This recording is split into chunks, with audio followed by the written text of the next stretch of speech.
ସପ୍ତମ ଶ୍ରେଣୀର ପିଲାମାନେ ତୁମ ସାହିତ୍ୟ ବହିରେ ଗୋଟିଏ ସୁନ୍ଦର ଲୋକ କଥା ଗୋଟେ ଶିକ୍ଷାପ୍ରଦ କାହାଣୀ ଦିଆଯାଇଛି, ଯାହାର ନାମ ହେଉଛି ମାଡ଼ହାଣ୍ଡି କଥା।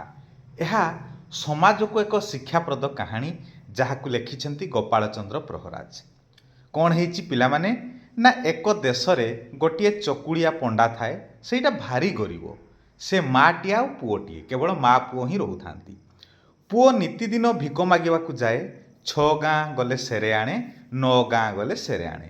ଏମିତିକି ମହାପ୍ରଭୁଙ୍କ ମାୟା ଦିନେ କ'ଣ ହେଇଛି, ଚକୁଳିଆ ପଣ୍ଡା କେତେ ଆଡ଼େ ବୁଲିଲା, କେତେ ଗାଁ ଗଣ୍ଡା ବୁଲିଲା, କିନ୍ତୁ କେଉଁଠି ହେଲେ ବି ଭିକ ମୁଠାଏ ପାଇଲା ନାହିଁ। ଲୋକେ ଭିକ ଦେବେ କ'ଣ, ବେଳକୁ ତାକୁ ଗାଁ ପିଲା ସବୁ ଟେକା ବଲୁଅ ଲଦି ମାଡ଼ ମାରି ତୋଡ଼ିଦେଲେ। ସେଇଠୁ ଚକୁଳିଆ ପଣ୍ଡା କାନ୍ଦି ବୋବାଳ ପକେଇକି ପଳେଇ ଆସିଲା। ବିଚାରିଲା ଆଉ ଏ ନିର୍ଲଜ ମୁହଁ ଦେଖେଇବାକୁ ଘରକୁ ଯିବ ନାହିଁ। ମାଡ଼ ତ ଖାଇଛି, ଦେହରେ ଖଣ୍ଡିଆ କାବରା ହେଇଛି, ହଁ କି ନାହିଁ? ଆଉ ମନ ଦୁଃଖରେ ଥିବା ଏ ନିର୍ଲଜ ମୁହଁକୁ ଦେଖେଇବା ପାଇଁ ସେ ଭାବିଲା ଆଉ ଘରକୁ ଯିବ ନାହିଁ। ୟା ବିଚାରି ଚୋରକୁ ମାନ କରି ଖପରାରେ ଖାଇଲା ଭଳି, ମାନେ ଅନ୍ୟ ଉପରେ ରାଗ ରଖି ନିଜେ ଦଣ୍ଡ ପାଇଲା ଭଳି କ'ଣ କଲା ନା ବାଟରେ ସେ ଚାଲିଲା ନେଇକି ଯାଉ ଯାଉ ଖଣ୍ଡେ ଦୂରରେ ଦେଖିଲା ଗୋଟିଏ ଉତ୍ତମ ସୁନ୍ଦର ପଦ୍ମ ପୋଖରୀ ଅଛି। କଳା ଭଅଁର ଭଳିଆ ପାଣି, ଶଙ୍ଖ ମଲମଲ ପଥରରେ ପାହାଚ ବସିଛି। ସେଇ ପାହାଚରେ ଯାଇକି ଲଥକିନା ବସି ପଡ଼ିଲା। ଆଉ ଭୋକରେ ତ କରଡ଼ି ଜଳୁଛି, ପେଟ ତ କାନ୍ଦୁଛି। ଏଣୁ କ'ଣ କହିଲା ନା ହାତ ପାପୁଲିରେ ଆଞ୍ଜୁଳାଏ ପାଣି ପାଟିକୁ ନେଉଥାଏ ଆଉ କହୁଥାଏ, ଭାତ ଖାଉଁ, ଡାଲି ଖାଉଁ, ଦୁଧ ଖାଉଁ, ମହୁର ଖାଉଁ, ଆମ୍ବିଳ ଖାଉଁ, କ୍ଷୀରି ଖାଉଁ, ଖେଚଡ଼ି ଖାଉଁ, ଏଇଭଳି କହୁଥାଏ ନେଇକି ପିଲାମାନେ। ଏଇଭଳି କହିଲା ଭିତରେ କ'ଣ ହେଇଛି ନା ସେ ପୋଖରୀରେ ଗଙ୍ଗା ମାତା ଥାଆନ୍ତି। ଆମେମାନେ ଜାଣିଛେ ପିଲାମାନେ, ଜଳଦେବତୀ ଗଙ୍ଗା ମାତା। ସିଏ ଉଡ଼ିଗଲା ଚଢ଼େଇର ପେଟ କଥା ଜାଣନ୍ତି, ଅର୍ଥାତ୍ ସମସ୍ତଙ୍କର ମନ କଥା ସିଏ ଜାଣିପାରନ୍ତି। ସିଏ ଚକୁଳିଆ ପଣ୍ଡାର ବିକଳ ଆଉ ସହିପାରିଲେ ନାହିଁ। ଏଣୁ କ'ଣ କଲେ ଗଙ୍ଗା ମାତା, ନା ଗୋଟିଏ ହାଣ୍ଡିରେ ଚକୁଳିଆ ପଣ୍ଡା ଯେଉଁ ଯେଉଁ ଖାଦ୍ୟର ସବୁ ନାଁ ଧରିଥିଲା ସେସବୁ ଗୁଡ଼ିକ ହାଣ୍ଡି ଭିତରେ ସୁନ୍ଦର ଭାବରେ ସଜାଡ଼ି ତୁନିକିନା ଭସେଇ ଦେଲେ ଯୁଆଡ଼କୁ ଚକୁଳିଆ ପଣ୍ଡା ବସିଥିଲା। ହଠାତ୍ ହାଣ୍ଡି ଉପରେ ନଜର ପଡ଼ିଲା ଚକୁଳିଆ ପଣ୍ଡାର। ଚକୁଳିଆ ପଣ୍ଡା କ'ଣ କଲା ନା ହାଣ୍ଡିଟିକୁ ଯାଇକି ନେଇ ଆସିଲା, ପାହାଚରେ ଆଣିକି ଥୋଇଲା। ହେଲା। ଆଚ୍ଛା, ଯେତେବେଳେ ହାଣ୍ଡିର ତେଲୁଣିଟିକି କାଢ଼ିଦେଲା, ମାନେ ଢାଙ୍କୁଣିଟିକୁ କାଢ଼ିଦେଲା, ଦେଖିଲା ଖାଲି ସୁଗନ୍ଧ ଆସୁଛି। କ'ଣ ଆସୁଛି ନା ତା ଭିତରେ ସରୁ ଘିଅ, ଅନ୍ନ, ଡାଲି, ମହୁର, ଆମ୍ବିଳ, କ୍ଷୀରି, ପିଠା ଏସବୁ ଭଳିକି ଭଳି ଖଞ୍ଜା ହେଇଛି ନେଇକି।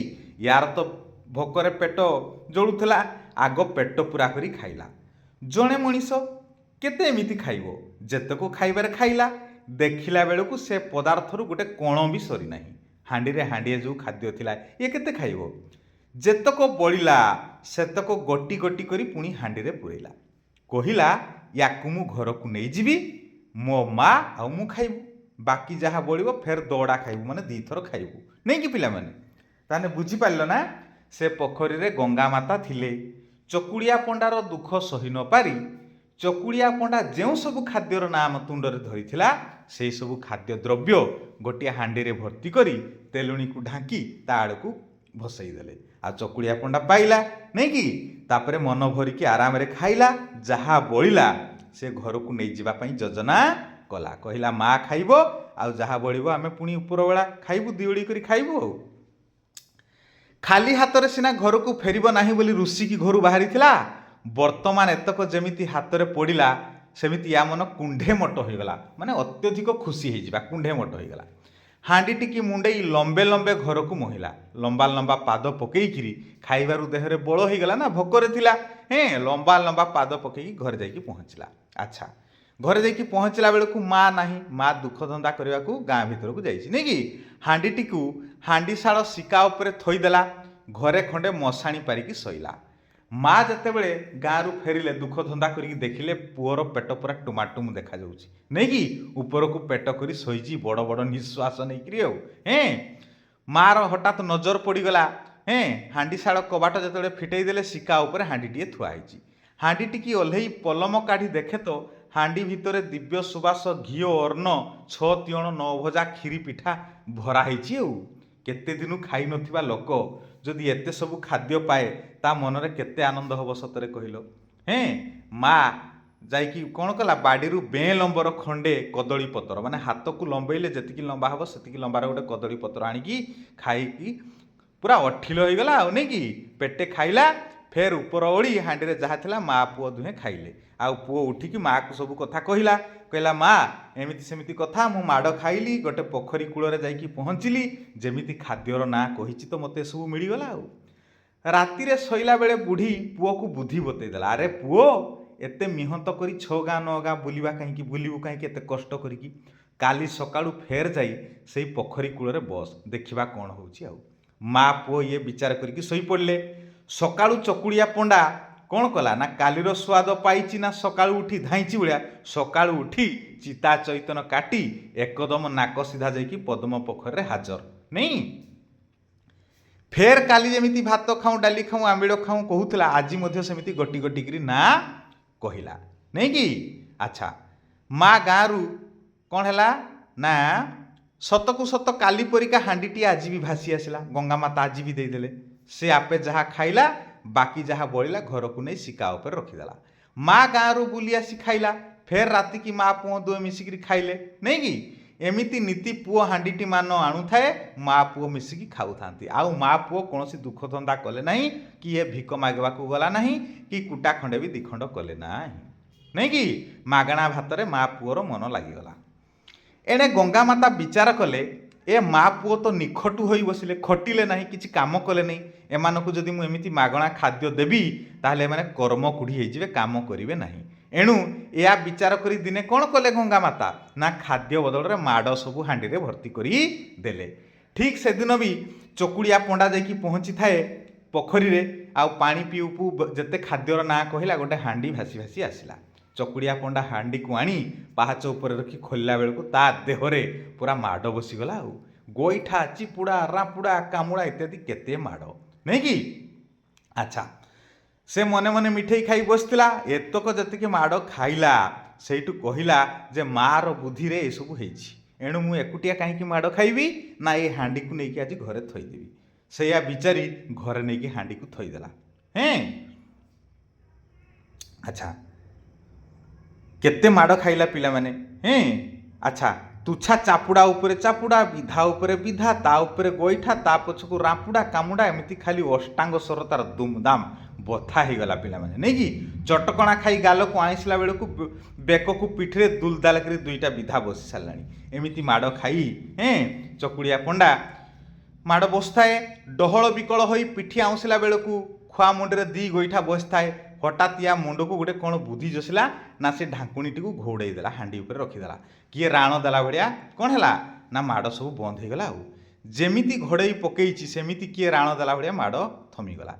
ये टिके निश्वास माइला सेते बेलू आ दिह हाथ माड़े पूरा गोड़ भलिया फुलीगला ये रागरे कंपमान होता है किए माइला बोली देखुची क्या देखी जे दाऊ साधिब नहीं कि सासू मारुए बोहू को बहुत छार होई क्या मार मारुए चुली मुह को कहबार अर्थ है सासू घर मुरबी सी बड़ लोक सी जदि बोहू को गाड़ी गुलज करे बोहू ताहा आउ उत्तर दे पारे नहीं सी राग कौटी सुझाए ना चुली मुह को सुझाए अर्थात रोसई कला बेले से निआ जलुवा काठ को सी बारंबार खाली पेली बुल थाए नहीं कि नीति जेमिति नहीं सिका उपरे थईदी आज भी हांडी नहीं कि थईदेला आ भिक माइक को चलीगला।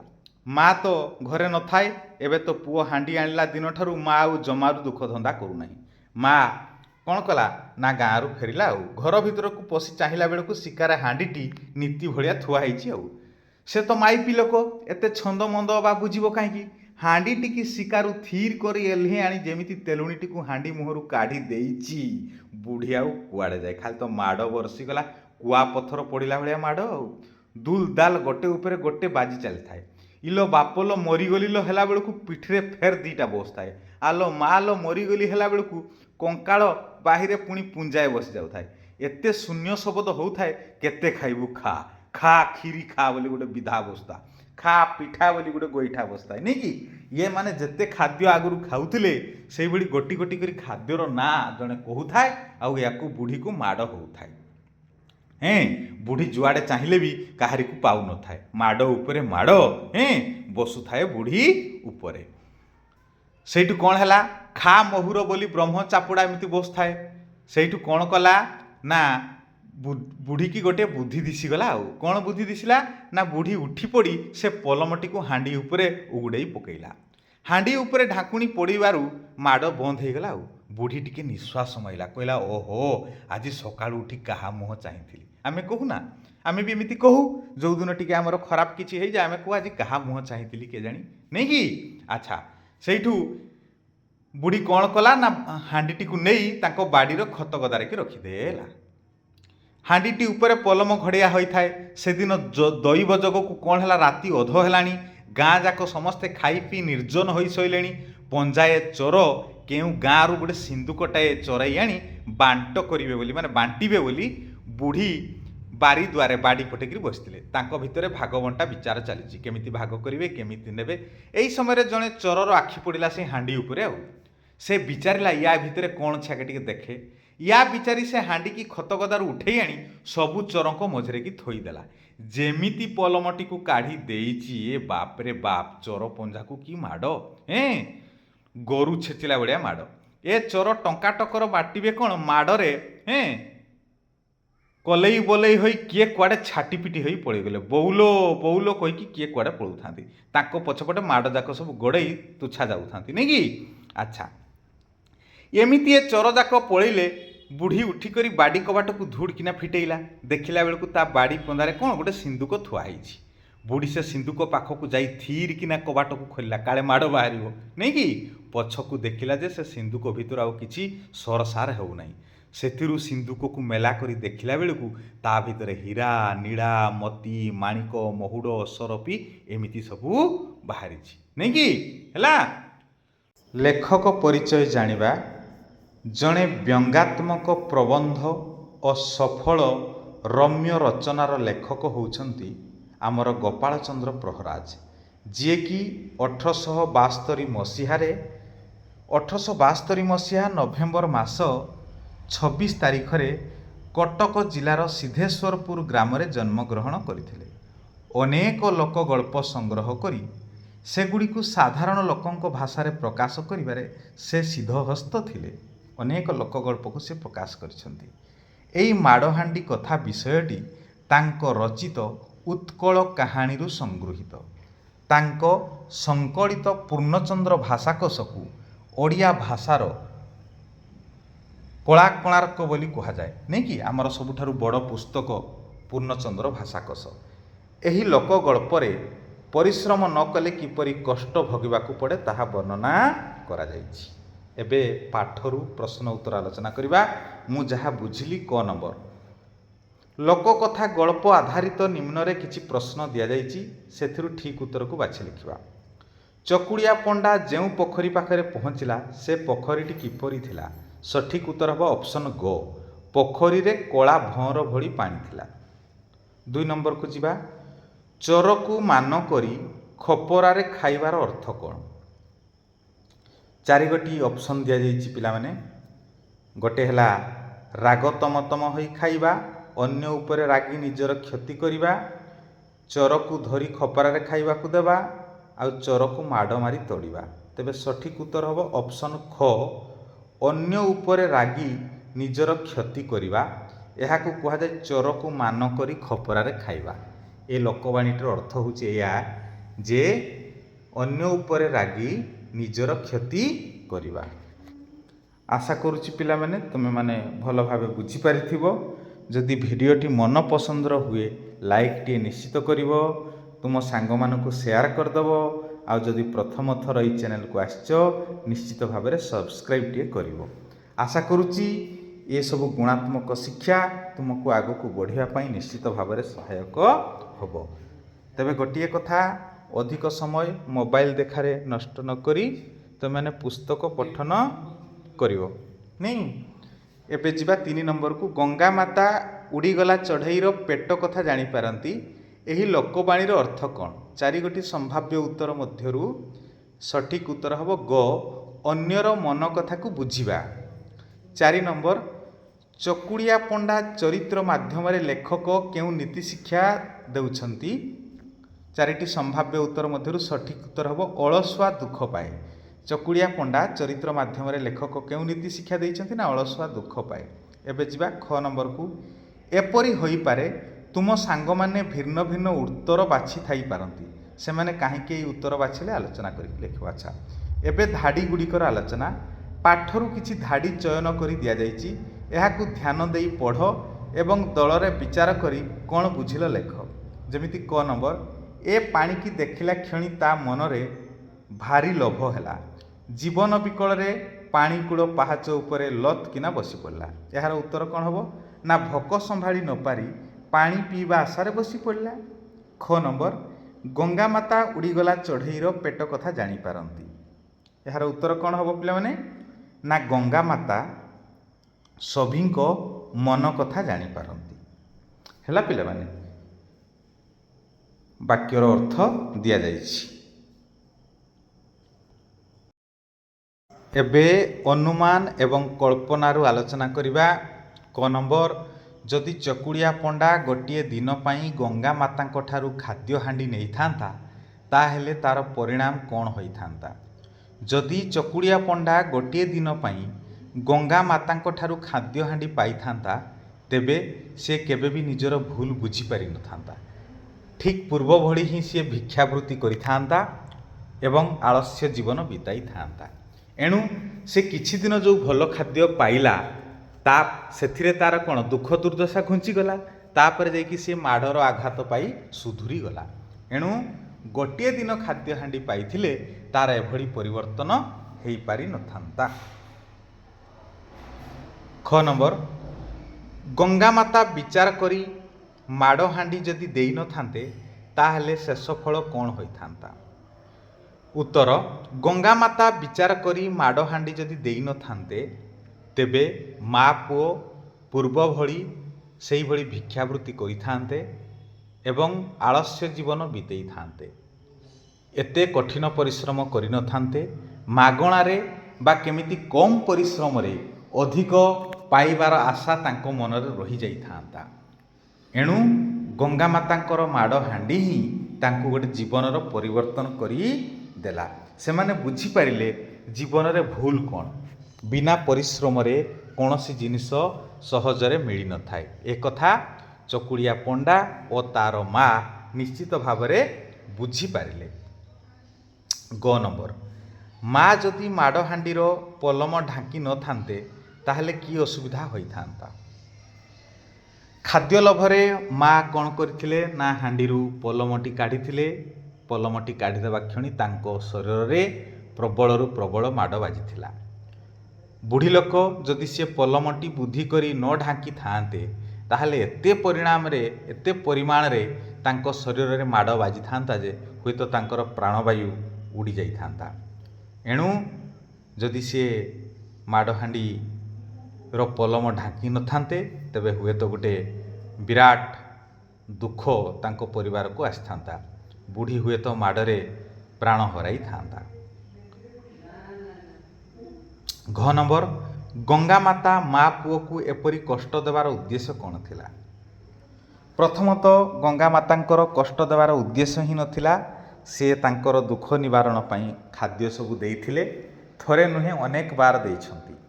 କିନ୍ତୁ ସେ ଦେଖିଲେ ଯେ ଏ ମା ପୁଅ ଆଉ କୌଣସି ଦୁଃଖ ଧନ୍ଦା ବା ପରିଶ୍ରମ କଲେ ନାହିଁ, କେବଳ ମାଗଣା ଖାଇ ବଞ୍ଚିବାର ଗୋଟେ ତାଙ୍କର ମନରେ ବୁଦ୍ଧି ପାଞ୍ଚିଲେ। ଏଣୁ ଗଙ୍ଗାମାତା ମା ପୁଅକୁ କଷ୍ଟ ଦେବା ଉଦ୍ଦେଶ୍ୟରେ ବା ପରିବର୍ତ୍ତନ କରିବାର ଉଦ୍ଦେଶ୍ୟରେ ସେ ହାଣ୍ଡିରେ ବିଭିନ୍ନ ପ୍ରକାର ମାଡ଼ ଦେଇଥିଲେ। ତାଙ୍କର ଉଦ୍ଦେଶ୍ୟ ନଥିଲା ଯେ ମା ପୁଅ ଦଣ୍ଡ ପାଆନ୍ତୁ ବୋଲି। ଗଙ୍ଗାମାତାଙ୍କର ଉଦ୍ଦେଶ୍ୟ ଥିଲା ଯେ ମା ପୁଅ ସୁଧୁରି ଯାଆନ୍ତୁ, ସେମାନେ ବୁଝିପାରନ୍ତୁ ଯେ ଜୀବନରେ ବିନା ପରିଶ୍ରମରେ କିଛି ହୋଇନଥାଏ। ଏବେ ଯିବା ଶବ୍ଦ ସମ୍ପର୍କିତ ଶବ୍ଦ ଲେଖିବା। ନିମ୍ନରେ ଦିଆଯାଇଥିବା କବାଟ ଶବ୍ଦ ସହିତ ସମ୍ପର୍କ ଥିବା ଶବ୍ଦକୁ ଦଳରେ ଆଲୋଚନା କରି ଶୂନ୍ୟ ସ୍ଥାନ ପୂରଣ କରିବା। କ'ଣ ଦେଇଛି? ନା ଯେମିତି ଜଞ୍ଜିର ଲଗାଇବା। ଠିକ୍ ସେମିତି ଆଉ କ'ଣ ହେଇପାରିବ? ଚାବି ଦେବା, ବନ୍ଦ ରଖିବା, ଆଉ କ'ଣ ହେଇପାରିବ ଖୋଲା ରଖିବା, ଆଉ ହେଇପାରିବ ତାଲା ପକାଇବା। ନାଇଁ କି ପିଲାମାନେ? ଆଶା କରୁଛି ତୁମେ ଏସବୁ ପ୍ରଶ୍ନ ଉତ୍ତର ଭଲ ଭାବରେ ବୁଝିପାରିଥିବ। ପିଲାମାନେ, ଏହା ଏକ ସୁନ୍ଦର ବିଷୟ ତୁମ ପାଇଁ। ଆମେ ମାଡ଼ହାଣ୍ଡି କଥାରୁ ଶିଖିବା ଜୀବନରେ ଆଳସ୍ୟକୁ ତ୍ୟାଗ କରିବା, ପରିଶ୍ରମ କରିବା। ନାଇଁ କି? ପରିଶ୍ରମର ଫଳ ମଧୁର। ହଁ କି ନାହିଁ ପିଲାମାନେ? ପରିଶ୍ରମୀ ଲୋକ ସବୁଠାରେ ବିଜୟୀ ହୋଇଥାଏ। ଏଣୁ ତୁମେମାନେ ଛାତ୍ର ଜୀବନରେ କଠୋର ପରିଶ୍ରମ କର, କଠିନ ପରିଶ୍ରମ କର, ବିଦ୍ୟାକୁ ଆୟତ୍ତ କର, ମନ ଲଗାଇ ପାଠ ପଢ଼। ତେବେ ତୁମେ ନିଶ୍ଚିତ ତୁମ ଜୀବନରେ ଆଗକୁ ଯାଇ ଭଲ ମଣିଷ ଆଉ ବଡ଼ ମଣିଷ ହୋଇପାରିବ। ହଁ କି ନାହିଁ ପିଲାମାନେ? ତୁମେ ବହିଟିକୁ ବାରମ୍ବାର ପଢ଼ିବ, ଅଭ୍ୟାସଟିକୁ ବାରମ୍ବାର ଲେଖିବ, ତେବେ ତୁମର ଅତି ସୁନ୍ଦର ଭାବରେ ମନେ ରହିବ। ଏହି କାରଣରୁ ହିଁ ସପ୍ତମ ଶ୍ରେଣୀରେ ମାଡ଼ହାଣ୍ଡି କଥା ବିଷୟଟି ଦିଆଯାଇଛି କି ତୁମେ ବୁଝିପାରିବ ବିନା ପରିଶ୍ରମରେ କେତେ ଦୁଃଖଦାୟକ ଜୀବନ ହୋଇଥାଏ। ଯିବା ପରବର୍ତ୍ତୀ ପୃଷ୍ଠାକୁ। ଏଇଠି ଦେଇଛି ଲୋକ କଥାକୁ ଶୁଣାଇବା। ଲିଖିତ ରୂପରେ ଲୋକ କଥା ଗୁଡ଼ିକ ଆସିବା ପୂର୍ବରୁ ପିଢ଼ିରୁ ପିଢ଼ିକୁ କାହାଣୀ ଶୁଣାଇବା ପ୍ରଥା ଚାଲିଥିଲା। ଏଥିରେ କାହାଣୀକୁ ଶୁଣିବା ଓ ଶୁଣାଇବା ଏବଂ ମନେ ରଖିବାର ମହତ୍ତ୍ୱପୂର୍ଣ୍ଣ ଭୂମିକା ଥାଏ। କାହାଣୀ କହୁଥିବା ବା ଶୁଣାଉଥିବା ବ୍ୟକ୍ତି ଏପରି ଢଙ୍ଗରେ ଶୁଣାନ୍ତି ଯେ ଯାହାକି ଭାରି ମନଛୁଆଁ ହୋଇଥାଏ। ଏଥିରେ କାହାଣୀ ଶୁଣୁଥିବା ବ୍ୟକ୍ତିଙ୍କୁ ଆନନ୍ଦ ମିଳିବା ସଙ୍ଗେ ସଙ୍ଗେ ତା'ର ବାସ୍ତବତା ଶ୍ରୋତାର ମନ ଭିତରେ ରହିଯାଏ। କହିବାର ଉଦ୍ଦେଶ୍ୟ ପିଲାମାନେ, ଆମେ ଯେତେବେଳେ ଯେଉଁ କଥାକୁ ଉପସ୍ଥାପନ କରୁଛୁ ତାକୁ ଏଭଳି ଢଙ୍ଗରେ ଉପସ୍ଥାପନ କରିବା ଯେମିତି ଶ୍ରୋତାମାନଙ୍କର ଗୋଟେ ହୃଦୟକୁ ଛୁଇଁ ପାରିବ। ଏବେ ତୁମେ ନିଜ ଦଳରେ ମିଶି କିଛି ଲୋକ କଥା ସଂଗ୍ରହ କର। ଏହି ସଂଗ୍ରହ ପାଇଁ ଜେଜେ, ଜେଜେମା, ଅଜା ଆଈଙ୍କର ସାହାଯ୍ୟ ନିଅ। ସେହି ଲୋକ କଥା ଗୁଡ଼ିକୁ ତୁମେ ତୁମ ଶ୍ରେଣୀ ଗୃହରେ ଛାତ୍ରମାନଙ୍କ ସମ୍ମୁଖରେ ପ୍ରକାଶ କର। ସୁନ୍ଦର ଢଙ୍ଗରେ ଓ ସୁନ୍ଦର ଗପ ପରିବେଷଣକାରୀଙ୍କୁ ସଭିଏଁ କରତାଳି ଦେଇ ସ୍ୱାଗତ କରିବା, ଉତ୍ସାହିତ କରିବା। ନାଇଁ କି? ଏବେ କଥା ଶୁଣାଇବାର ଶୈଳୀ ସମ୍ପର୍କରେ ଆଲୋଚନା କରିବା ପିଲାମାନେ। ଏହା ତୁମକୁ ନିଶ୍ଚିତ ବକ୍ତୃତା ଦେବା ସମୟରେ ହେଲ୍ପ କରିବ, ସାହାଯ୍ୟ କରିବ। ପ୍ରଥମେ ହେଲା ସ୍ୱରର ଉତ୍ଥାନ ପତନ। ଲୋକ କଥା ଶୁଣାଇବା ସମୟରେ ସ୍ୱର ବା ଶବ୍ଦର ଉତ୍ଥାନ ପତନ କରିବା, ଅର୍ଥାତ୍ କେତେବେଳେ ଜୋର ପାଟିରେ କହିବା ତ କେତେବେଳେ ଧୀର ପାଟିରେ କହିବା। ଯେଉଁ ସମୟରେ ଯେମିତି ଦରକାର ତାକୁ ସେମିତି ସ୍ୱର ବଦଳାଇ କହିବା ଉଚିତ। ତାପରେ ଭାବନାର ପରିପ୍ରକାଶ। ଭାବନାକୁ ପ୍ରକାଶ କରିବା ସମୟରେ ଉପଯୁକ୍ତ ସ୍ୱରକୁ ବାଛିବା, ଯେଉଁଥିରେ ଖୁସି, ଦୁଃଖ, ଆଶ୍ଚର୍ଯ୍ୟ ଆଦି ଭାବ ସୁନ୍ଦର ଭାବରେ ବୁଝି ହେବ। ତାପରେ କ'ଣ ନା ଲୋକ କଥାର ଚରିତ୍ର ଗୁଡ଼ିକ ପାଇଁ ଭିନ୍ନ ଭିନ୍ନ ସ୍ୱର ବାଛିବା। ଯଦି ଲୋକ କଥାରେ ଅଲଗା ଅଲଗା ଚରିତ୍ର ଥାଏ ତେବେ ପ୍ରତି ଚରିତ୍ର ପାଇଁ ଅଲଗା ଅଲଗା ସ୍ୱର, ଯେମିତି ଉଚ୍ଚ ସ୍ୱର, ଧୀର ସ୍ୱର, ଜୋର ସ୍ୱର, କମ୍ ଆଦି ପ୍ରୟୋଗ କରି ସେହି ଚରିତ୍ର ଗୁଡ଼ିକୁ ଚିହ୍ନେଇ ପାରିବା। ତାପରେ କ'ଣ ହାତ ଆଉ ଶରୀରର ଉପଯୋଗ କରିବା। ଯଦି ତୁମେ ଲୋକ କଥାରେ କୌଣସି ଘଟଣାର ବର୍ଣ୍ଣନା କରୁଛ ତେବେ ଶାରୀରିକ ମୁଦ୍ରା, ମୁହଁ ଓ ଆଖିର ଭାବକୁ ଉପଯୋଗ କରିପାର। ଏହା ଅଧିକ ଆକର୍ଷଣୀୟ ହେବ। ତାପରେ ହସର ପ୍ରୟୋଗ। ଯଦି କିଛି ହାସ୍ୟପୂର୍ଣ୍ଣ ବା ଆନନ୍ଦଦାୟକ ଦୃଶ୍ୟ ଥାଏ ସେଥିରେ ଆମେ ହସି ହସି ତାକୁ ଉପସ୍ଥାପନା କରିବା।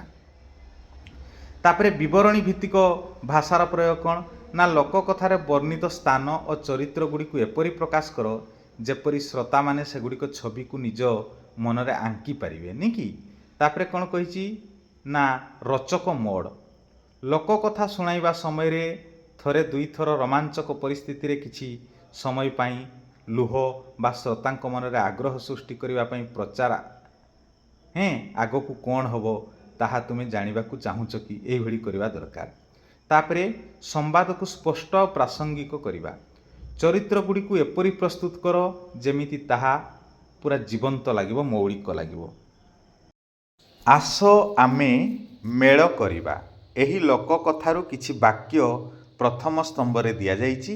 ସେହି ବାକ୍ୟ ଗୁଡ଼ିକର ଭାବାର୍ଥ ସହ ମିଶୁଥିବା କିଛି ବାକ୍ୟ ଦ୍ୱିତୀୟ ସ୍ତମ୍ଭରେ ଦିଆଯାଇଛି। ଆସ ମିଳନ କରିବା। ପ୍ରଥମେ କ'ଣ ଦେଇଛି? ରାତିରେ ଶୋଇଲା ବେଳେ କ'ଣ ହେବ ନା ମା ପୁଅକୁ ରାତିରେ ଶିଖେଇ ଦେଲା।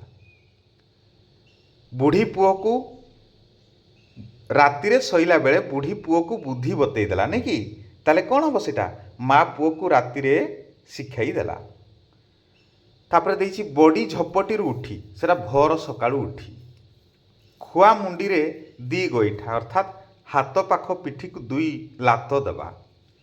ପଲମକୁ ନେଇ ହାଣ୍ଡି ଘୋଡ଼ାଇବା, ଅର୍ଥାତ୍ ହାଣ୍ଡି ମୁହଁକୁ ଢାଙ୍କୁଣୀରେ ଢାଙ୍କିବା। ଏବେ ଚିନ୍ତା ଓ ବିଚାର କରି ଉତ୍ତର ଦିଅ। ଏହି ଲୋକ କଥାଟିକୁ ଥରେ ମନ ଦେଇ ପଢ଼ ଓ ଉତ୍ତର ବାହାର କରି ଲେଖ। ତମକୁ 7ଟି ପ୍ରଶ୍ନ ଦେଇଛି ପିଲାମାନେ। ଚକୁଳିଆ ପଣ୍ଡା କିପରି ପେଟ ପୋଷୁଥିଲା? ଚକୁଳିଆ ପଣ୍ଡା କାନ୍ଦି ବୋବେଇ ପଳାଇ ଆସିଲା କାହିଁକି? ଗଙ୍ଗାମାତା କେଉଁଠାରେ ଥିଲେ? ଗଙ୍ଗାମାତା ଚକୁଳିଆ ପଣ୍ଡା ପ୍ରତି ଦୟାଭାବ ଦେଖାଇଲେ କାହିଁକି? ଚକୁଳିଆ ପଣ୍ଡା ହାଣ୍ଡିରେ କ'ଣ ଦେଖିଲା? ଖାଦ୍ୟ ହାଣ୍ଡି ଧରି ଘରକୁ ଫେରିଲା ବେଳକୁ ଚକୁଳିଆ ପଣ୍ଡାର ମା କୁଆଡ଼େ ଯାଇଥିଲା? ଚୋରମାନେ ସିନ୍ଦୁକଟିଏ କେଉଁଠାରେ ରଖିଥିଲେ? ଏସବୁ ପ୍ରଶ୍ନର ଉତ୍ତର ଏବେ ଆମେ ଆଲୋଚନା କରିବା। ତମେ ପିଲାମାନେ ଯଦି ବିଷୟଟିକୁ ଭଲ ଭାବରେ ପଢ଼ିଥିବ ଆଉ ବୁଝିଥିବ, ଏ ପ୍ରଶ୍ନର ଉତ୍ତର ଅତି ସରଳ ଭାଷାରେ ତମେ ଅତି ସୁନ୍ଦର ଭାବରେ ଦେଇପାରିବ। ଯିବା ଏହାର ଉତ୍ତରକୁ। କ ନମ୍ବର ପ୍ରଶ୍ନ, ଚକୁଳିଆ ପଣ୍ଡା କିପରି ପେଟ ପୋଷୁଥିଲା? ଚକୁଳିଆ ପଣ୍ଡା ଗାଁ ଗାଁ ଭିକ ମାଗି ପେଟ ପୋଷୁଥିଲା। ଚକୁଳିଆ ପଣ୍ଡା କାନ୍ଦି ବୋବାଳି ପଳାଇ ଆସିଲା କାହିଁକି? ନା ଉତ୍ତର, ସେଦିନ ଚକୁଳିଆ ପଣ୍ଡା ଭିକ ମାଗିବା ପାଇଁ ଯେଉଁ ଗାଁକୁ ଗଲା, ଲୋକ କେବଳ ମାଡ଼ ଦେଇ ବିଦା କରିଦେଲେ। ମାଡ଼ ଖାଇ ଚକୁଳିଆ ପଣ୍ଡା କାନ୍ଦି ବୋବାଳି ପଳାଇ ଆସିଲା। ଗ ନମ୍ବର, ଗଙ୍ଗାମାତା କେଉଁଠାରେ ଥିଲେ? ଉତ୍ତର, ଉତ୍ତମ ସୁନ୍ଦର ପଦ୍ମ ପୋଖରୀରେ ଗଙ୍ଗାମାତା ଥିଲେ। ଘ ନମ୍ବର, ଚକୁଳିଆ ପଣ୍ଡା ହାଣ୍ଡିରେ କ'ଣ ଦେଖିଲା? ଉତ୍ତର, ଚକୁଳିଆ ପଣ୍ଡା ହାଣ୍ଡିରେ ସରୁ ଘିଅ ଅନ୍ନ, ଡାଲି, ମହୁର, ଆମ୍ବିଳ, କ୍ଷୀରି, ପିଠା ଆଦି ଭଳି କିଭଳି ଖାଦ୍ୟ ଦେଖିଲା। ନାଇଁ କି? ଆଚ୍ଛା, ଚୋରମାନେ ସିନ୍ଦୁକଟିକୁ କେଉଁଠି ରଖିଥିଲେ? ନା ଉତ୍ତର, ଚୋରମାନେ ସିନ୍ଦୁକଟିକୁ ଖତଗଦାରେ ରଖିଥିଲେ। ହେଲା ପିଲାମାନେ, ଏଇଭଳି ତମେ ପ୍ରଶ୍ନର ଉତ୍ତର ସବୁ ପ୍ରସ୍ତୁତ କରିବ। ଆଉ ଗୋଟିଏ ପ୍ରଶ୍ନ କ'ଣ ଥିଲା ପିଲାମାନେ?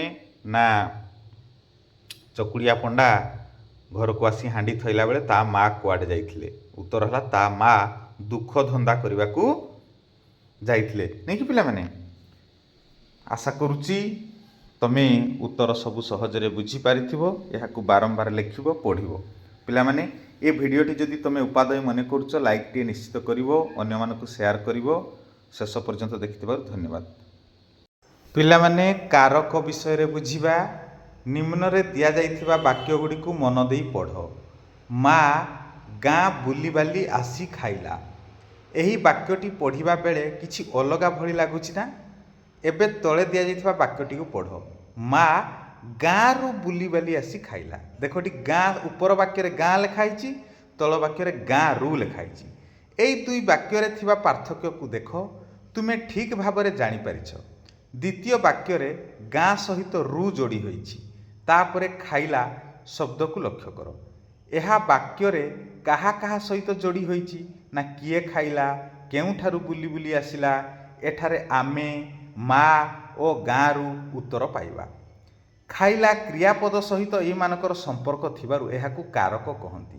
ତେବେ ମନେ ରଖିବା ପିଲାମାନେ, କ୍ରିୟାପଦ ସହିତ ଯେଉଁ ପଦର ସମ୍ପର୍କ ବା ସମ୍ବନ୍ଧ ଥାଏ ତାକୁ ଆମେ କାରକ କହିବା। ଏଣୁ ଆମେ ଜାଣିଲେ ଯେ ଯେଉଁ ପଦର କ୍ରିୟାପଦ ସହିତ ସମ୍ପର୍କ ଥାଏ ତାହାକୁ କାରକ ପଦ କହନ୍ତି। କାରକ ପଦ ଗୁଡ଼ିକରେ ନିମ୍ନଲିଖିତ ଚିହ୍ନ ଥାଏ। କ'ଣ କ'ଣ ଚିହ୍ନ ଥାଏ? ଟି, କୁ, ରେ, ଦ୍ୱାରା, କୁ, ପାଇଁ, ନିମିତ୍ତ, ରୁ, ଠାରୁ, ରେ, ଠାରେ, ତାଙ୍କୁ, ଏଇଭଳି ଚିହ୍ନ ଥାଏ। ନାଇଁ କି ପିଲାମାନେ? ନିମ୍ନରେ ଦିଆଯାଇଥିବା ବାକ୍ୟ ଗୁଡ଼ିକରେ କାରକଯୁକ୍ତ ପଦ ନେଇ ଶୂନ୍ୟସ୍ଥାନ ପୂରଣ କର। ଯେମିତି, ସେ ଡେସ୍ ଗଙ୍ଗାମାତା ଥାଆନ୍ତି। ସେ ପୋଖରୀରେ, ରେ ଲାଗିଲା। ଏ ଚକୁଳିଆ ଡେସ୍ ସିନା ଭୋକ ବିକଳରେ ଏମିତି ହେଉଛି। ପଣ୍ଡା ଟି ଲାଗିଲା। କାଳେ ହାଣ୍ଡି ଡେସ୍ ମାଡ଼ ବାହାରିଲା ଭଳିଆ ସେ ସିନ୍ଦୁକ ଡେସ୍ ନା ପୁଣି କିଛି ବାହାରେ। ଭିତରେ ରେ ଲାଗିଲା।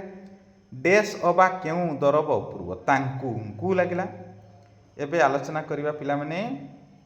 ତେବେ ବୁଝିପାରିଲ ନା? କାରକ ଆମେ କାହାକୁ କହିବା? କ୍ରିୟାପଦ ସହିତ ସମ୍ପର୍କ ବା ସମ୍ବନ୍ଧ ଥିବା ପଦକୁ ଆମେ କାରକ କହିବା। ହଁ କି ନାହିଁ ପିଲାମାନେ? ଆଉ ତମେ ତ କ୍ରିୟାପଦ ଜାଣିଛ, ଯେଉଁ ପଦ କିଛି କାମ ହେଉଥିବାର, ହେଉଥିଲାର ବା ହେବାର ବୁଝାଏ। ନାଇଁ? ଏବେ ସୂଚନା ପତ୍ର ଆଲୋଚନା କରିବା। କ'ଣ କହିଛି? ତୁମ୍ଭେମାନେ ଏହି ଲୋକକଥା ଆଧାରରେ ଚକୁଳିଆ ପଣ୍ଡା ଘରେ ଗତ ରାତିରେ ପଶିଥିବା ଚୋରମାନଙ୍କୁ ଧରିବା ପାଇଁ ଖବରକାଗଜରେ ପ୍ରକାଶ ପାଇଁ ଗୋଟିଏ ସୂଚନା ପତ୍ର ଲେଖ। ଖବରକାଗଜରେ କ'ଣ ବାହାରିଛି ଦେଖିବା। ନାଇଁ କି? ଗୋଟେ ଖବରକାଗଜରେ ବାହାରିବା ପାଇଁ ଆମେ ସୂଚନା ଲେଖିବା। ବୁଝିପାରିଲ ନା ପିଲାମାନେ? आमे जेकोसी घटना को खबर कागज प्रकाश करने जमीती आम गोटे सूचना लेखिक देऊ सांबादिकों को ठीक से भली गोटे सूचना लिखा जे गतकाली चकुड़िया पंडा घरे जो चोर मैंने पशिले तार गोटे सूचना आम लिखा प्रस्तुत करवा यह परवर्ती पृष्ठ दि जाइए पे सुंदर भाव आलोचना करवा केमिति सूचना पत्र प्रस्तुत करा जाए। ता पूर्व मु गोटे कथा कही रखुची कि पिला माने जदि भिडियोटी मन पसंद होता है लाइक टी निश्चित करिवो। एबे जिबा गतकाली विलंबित रात्रि रे चकुड़िया पंडा घरे दले चोर पशिथिले। घरर कबाट भांगी घर भितरे थिबा आसबास चोरी करी नहीं अछंती। ए संक्रांत रे चकुड़िया पंडा सदर थाना रे एक एतला दायर करिसंती। एटा संक्षेप रे लेखा हिची पिला माने एमती लेखा जाई परिवो।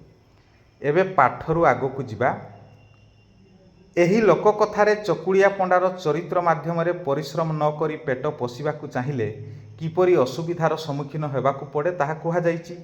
तुमे केबे एपरि परिस्थितिर सम्मुखीन होइछ कि एहार समाधान किपरि करिछ लेख। तमे एमिति भी लिखि परिबो जे मु थरे गोटे सुस्थ सबल लोक भिक मागुथबार देखिली। सीए न खाई न पी भिकरे आउटु पाउटु होउथला।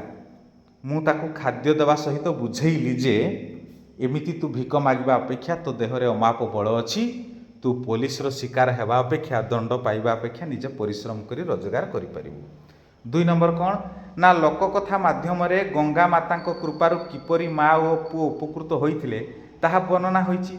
तुमर एपरि किछि अनुभव होइछि कि आलोचना करि लेख। हाँ, विभिन्न समय रे विभिन्न लोक मंदिर को जाई हो बा धर्म उपर विश्वास करी हो तांकर परिवर्तन आस्थाए। 3 नंबर भोक जोगु चकुड़िया पंडा और तार माँ जो सबु परिस्थिति सम्मुखीन होइथिले सेपरि परिस्थिति तुमे कौन करिथांत। मु होइथिले दुख धंदा करी परिश्रम करी रोजगार करी बंची थांती नहीं कि। 4 नंबर एई लोक कथा माध्यम रे अलसुआ हेले किपरि कष्ट भोगिबाकू पड़े जानिले। जेपरि छात्र छात्री भाव रे तुमे पाठ न पढ़िबा द्वारा किछि असुविधारे पड़िछ कि से भावना को नहीं लेख। हाँ, पाठ न पढ़ी मु विभिन्न समय रे विभिन्न असुविधार सम्मुखीन होइछि। श्रेणी रे अन्य पिला माने ठीक भाव रे उत्तर दउथबा बेले मु देई पारि नाही जहाँकि मते अपदस्थ लागिछि। परीक्षा रे अन्य पिला माने भलो लेखि पारुथबा बेले मु पाठ पढ़ी नथिबारु भलो भाव रे लेखि पारि नाही। एणु परवर्ती समय रे मो मन रे दुख प्रकाश होइछि। क्रीडा रे मध्य क्रीडा प्रतियोगिता रे मध्य ठीक भाव रे अभ्यास करि नथिबारु मु खेल रे जीति पारि नाही। एणु ए सबु मो मन को प्रभाव पकाइछि। जेमिति अलसुआ हेले किपरि दंड भोगिबाकू पड़े ए कहानी रे चकुड़िया पंडा संपर्क रे वर्णना करा जाइछि। मु मध्य अलसुआ मनोभाव नहीं विभिन्न समय रे पराजयर शिकार होइछि नहीं कि। आशा करुछि तुमे माने भल भाव रे अभ्यास सब बुझी पारिल पिला माने। एहाकू बारंबार लेखिबो आउ पढ़िबो।